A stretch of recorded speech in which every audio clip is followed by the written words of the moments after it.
best developed informal interest rate method. Purchase of products generally cup if it is possible to compare the product turnover, the kind of industry, if you satisfy the other tests of comparability on FAR basis, then cup is the right method. Higher charges. Now in leasing industry, again I am discussing this on a general basis. There is no watertight compartment that you have to follow a particular method for a particular expenditure. So for higher charges, generally various types of equipments are leased out. Now if you do not find a comparable equipment, comparable commodity for leasing, then probably TNMM could be a right method. Now TNMM everybody prefers, taxpayer as well as department, and both are using TNMM and twisting the tail according to their own convenience. It is possible because in TNMM you use PLI. Now what is PLI? They are generally profit level indicators in the form of formula. I will just discuss one or two PLI methods and you can see how operating profit you can manipulate and compare. See, generally in the case of contract manufacturer or toll manufacturer, the PLI is return on cost and the formula is operational profit upon total cost. This is the formula. The accounting ratios which we learned in FY and SY become earlier during the college days. These ratios they have laid down in the form of PLI. Now if you take a manufacturer or distributor, generally for a distributor, retail price method is suitable. But suppose comparable items or commodities are not available, comparable entities are not available, what resale margin you will take? So people go by TNMM. So there the PLI is operating profit upon sales. And operating profit is available from public domain easily. So wherever you find that operating profit of an entity in similar business matches with you may select TNMM, select a comparable and apply that method. If department finds that no, there is a clear benchmark under curve, they will reject TNMM and go to curve. I think in selection of methods, one has to be absolutely careful. And if you reject curve, knock it down, there should be a proper documentation why you are rejecting curve. In the case of a reseller, why you are rejecting resale price, and why you are going to TNMM. According to me, today if you want, you can reject even TNMM and go to the other method. Because for director's remuneration, probably everybody will have to go to the other method. You will not find a single comparable. Even HR study, your own internal study, your economic analysis, contribution of director to the development of business, development of company, development of various policies, document all these and justify 5 crores, 10 crores, 15 crore remuneration that is paid to a managing director. That would be the right method. You will not find comparable. Of course, you can use as standby even the limits under the Companies Act. Particularly loss-making companies, they are allowed to pay remuneration up to a certain limit.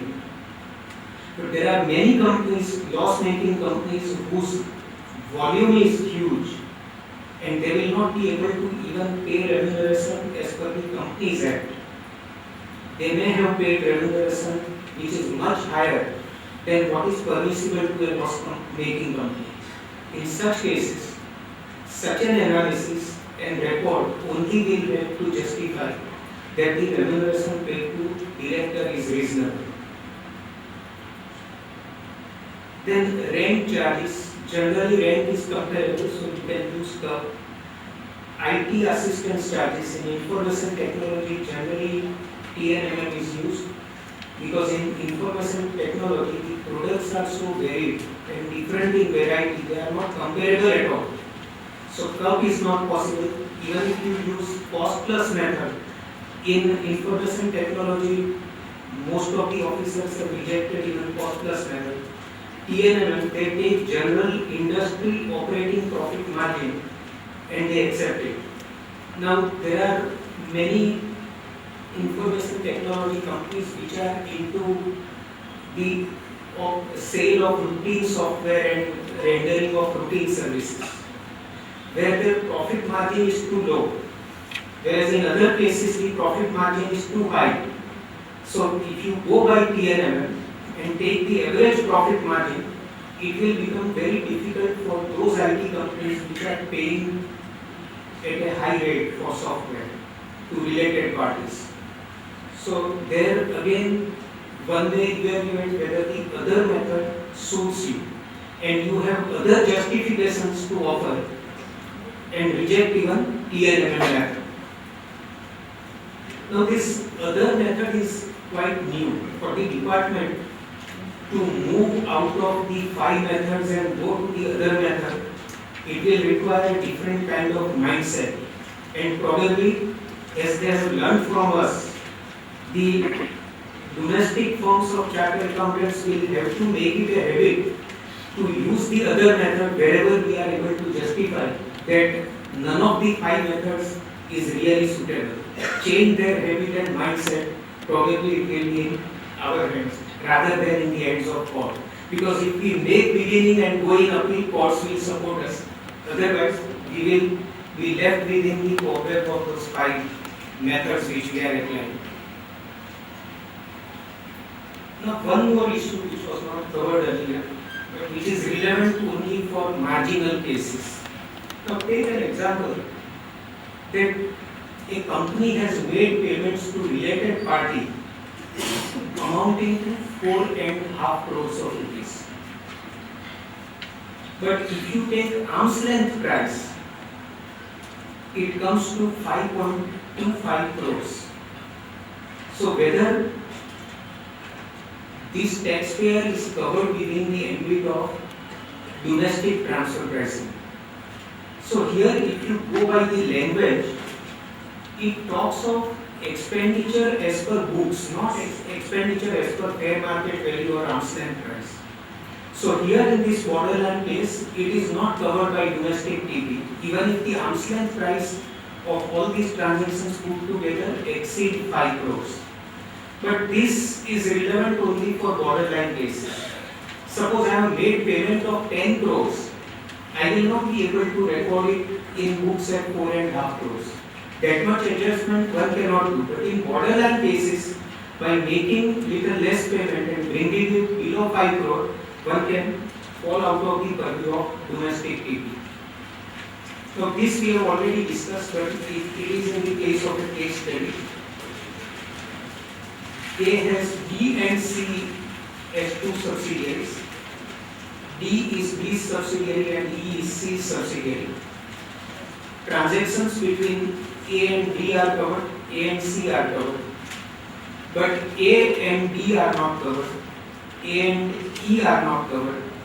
And by virtue of that line which was added in last budget, transactions between B and C will also be covered. We have to report common subsidiaries of holding company.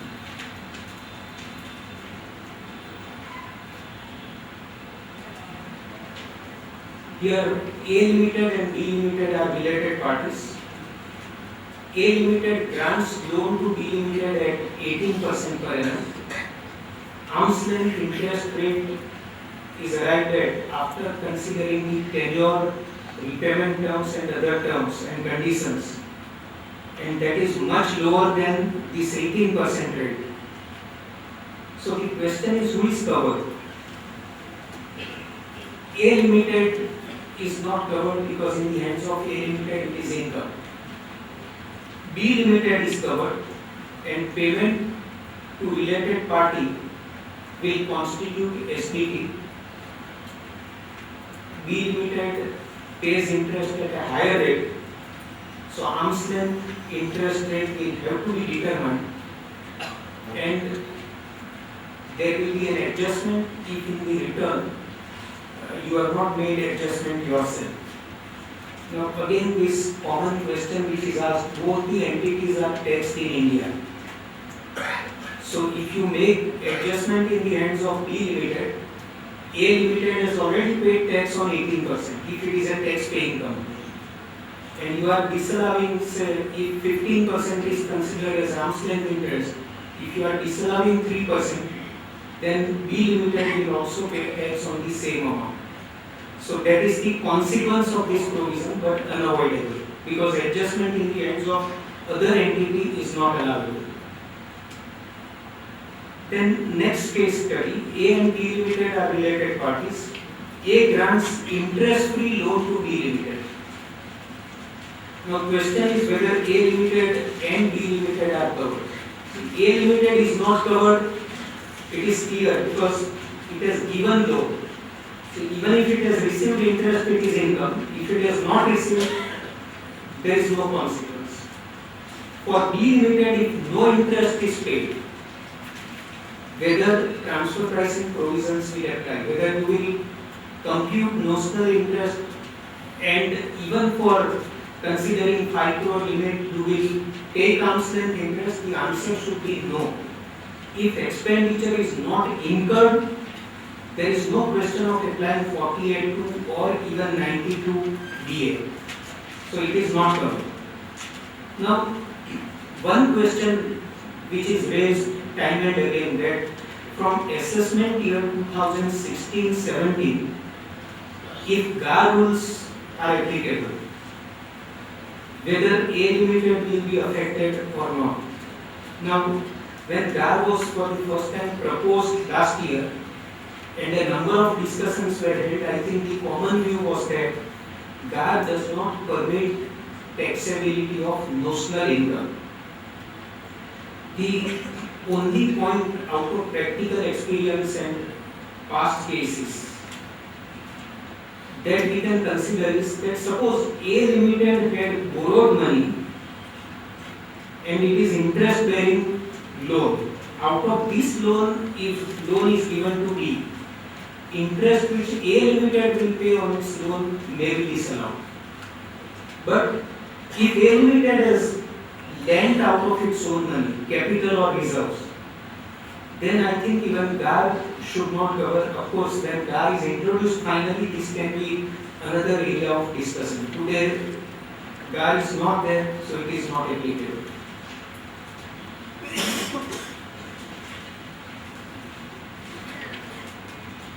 The next one, PQR Limited has 3 units, Unit A, B and C.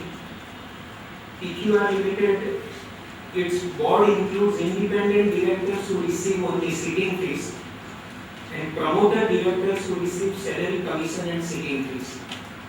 Now this has been taken up only to find out how we will determine arm's length price.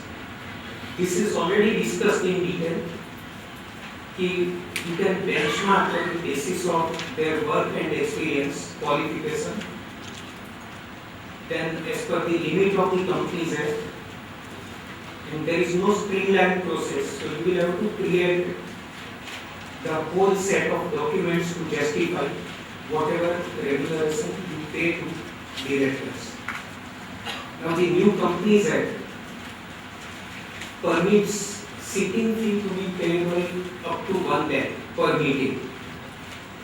So again this 1 lakh is required to be benchmarked. See, if total transactions exceed 5 crores, even sitting fee to independent director will fall in the ambit of STT and it will be required to be justified.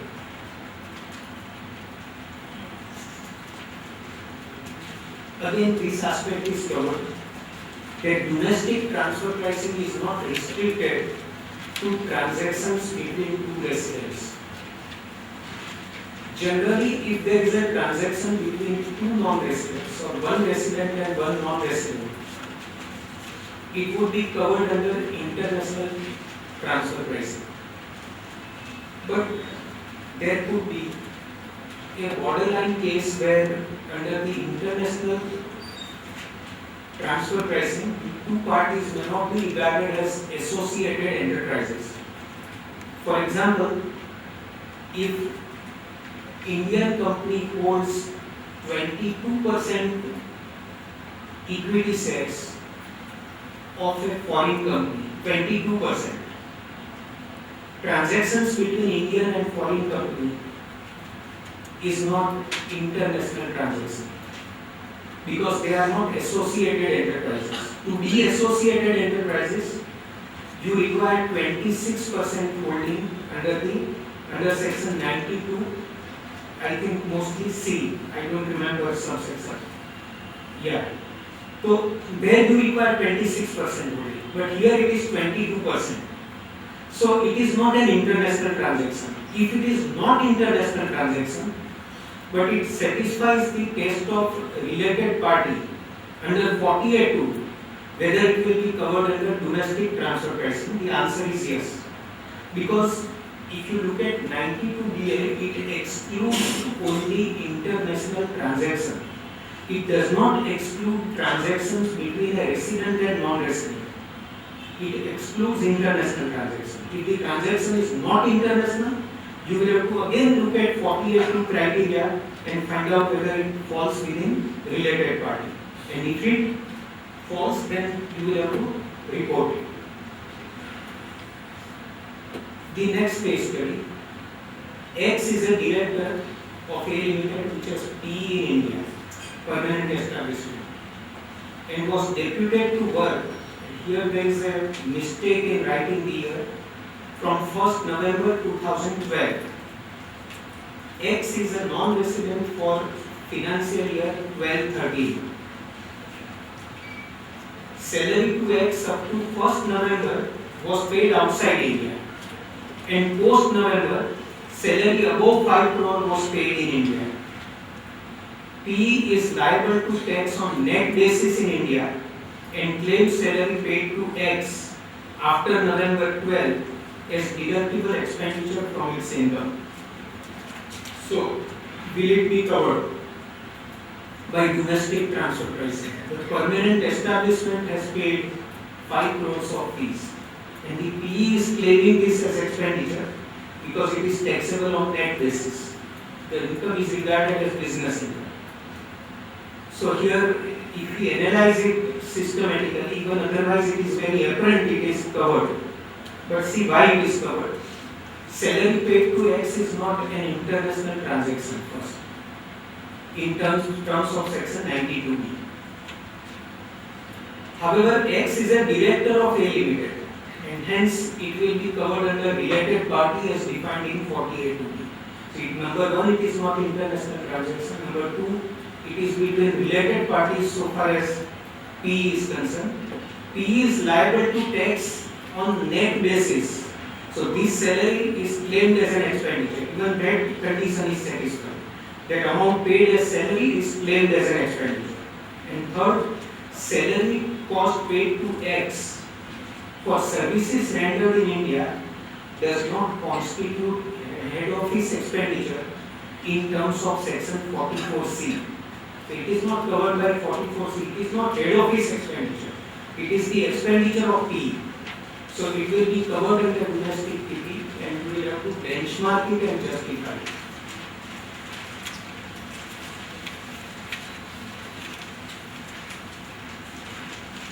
The next is HCO is an Indian company, A Limited is a foreign subsidiary, and B and C Limited are Indian subsidiaries of HCO.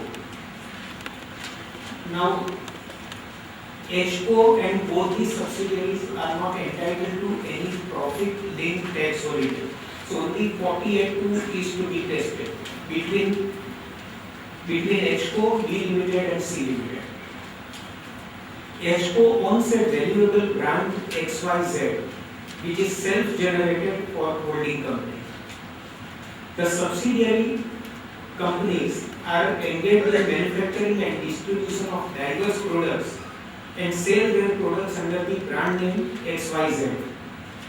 The subsidiaries pay royalty to HCO for use of brand name. A foreign subsidiary has no presence in India and it is not liable to tax in India. The question is whether HCO is liable for domestic TP for royalties received from subsidiaries, and whether subsidiaries are liable for domestic TP.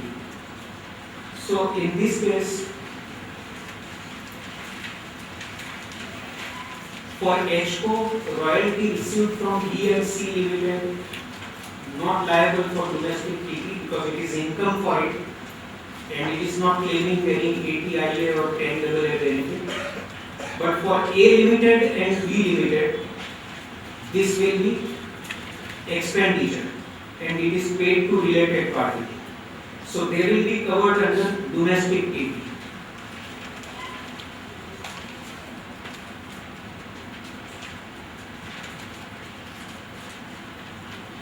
Now the question is, so far as royalty is received, see we have answered questions related to domestic TP. So far as HCO is concerned, this royalty received from A limited, whether it will be covered by domestic TP, sorry, international TP, it will be covered. Because again it is its foreign subsidiary, the two are associated enterprises. So it will not be covered by domestic TP, but it will be covered by international TP. And last case study, PQRS are directors in company 1. Sorry, they are shareholders of company 1 and they hold 15% each in company 1. And all of them are directors of company 2.